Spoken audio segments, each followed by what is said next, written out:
I begin to wonder whether there is an empathy deficit. Put this picture up. Does that look like a deficit of empathy right there? Not at all. That's the kind of stuff that happens every single day on the border, doesn't it? Right. And by the way, I'm going down there myself, and I'd love for you to accompany me because I want us to see the same things. I can tell you that I'm at a point where I begin to wonder whether there is an empathy deficit. I would welcome the opportunity to travel with you to the border and to see our men and women and how hard they are working to care for children. Border Patrol agents holding children that were not their own, brought across by smugglers, putting formula and baby bottles together. There's no one defecating in a Mylar blanket. We are taking care of these children thanks to the resources we finally have. They're moving very quickly through our facilities to Health and Human Services to a better situation, and I'd be happy to show you that at the border, Mr. Chairman. Mr. Secretary, would it have helped if you'd have got the resources when you asked for them? Of course. When did you become Secretary? I became acting secretary on April 8th. This year? April 10th of this year, yes. A couple weeks later, you asked for money, didn't you? Yes. You asked for money because they won't address the underlying problem. What's causing the problem? They won't fix the asylum law, won't fix Florez, won't build the border security wall, say it's not a crisis, say it's manufactured, say it's contrived when it actually is a crisis. Then the crisis gets even worse, and then they blame you, who took the position in April and asked for help 3 weeks later. And then they wait 2.5 months to send the money. And when they send the money, we had the picture a little bit ago of the 40 individual males in the adult males in the facility. You asked for ICE bed money, and what'd they say? They didn't provide it. Didn't provide it. And yet you're the bad guy. You take the position in April, ask for resources. A couple weeks later, they deny the resources for 2.5 months. And then when the problem gets so bad, they say, oh, it's your fault. Even though you've been trying to address the underlying problem. And then when they won't do that, you say, at least give us money to fix the crisis that you all helped us create because you wouldn't address the underlying problem. It gets so bad.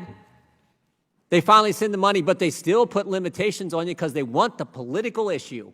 When we're talking about kids, we all care about the kids. This is ridiculous. Let me ask you this. We all know there's a crisis on the border. Does accusing CBP agents of torture help with the crisis? In no way. Does accusing CBP agents of working at concentration camps help with the crisis? No, it obfuscates the real issues. Does it, when the chairman of the House Judiciary Committee accuses folks down there working hard of negligent homicide, does that help with the crisis? Of course not. Would abolishing ICE help with the crisis? No. Would abolishing your entire agency help with the crisis? No.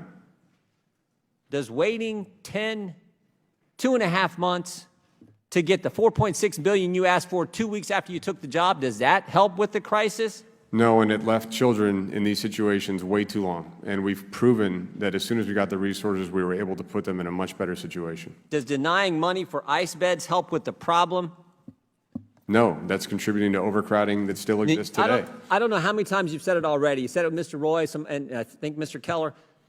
2 things right now would help. Give you the money for the ICE beds and fix Florez.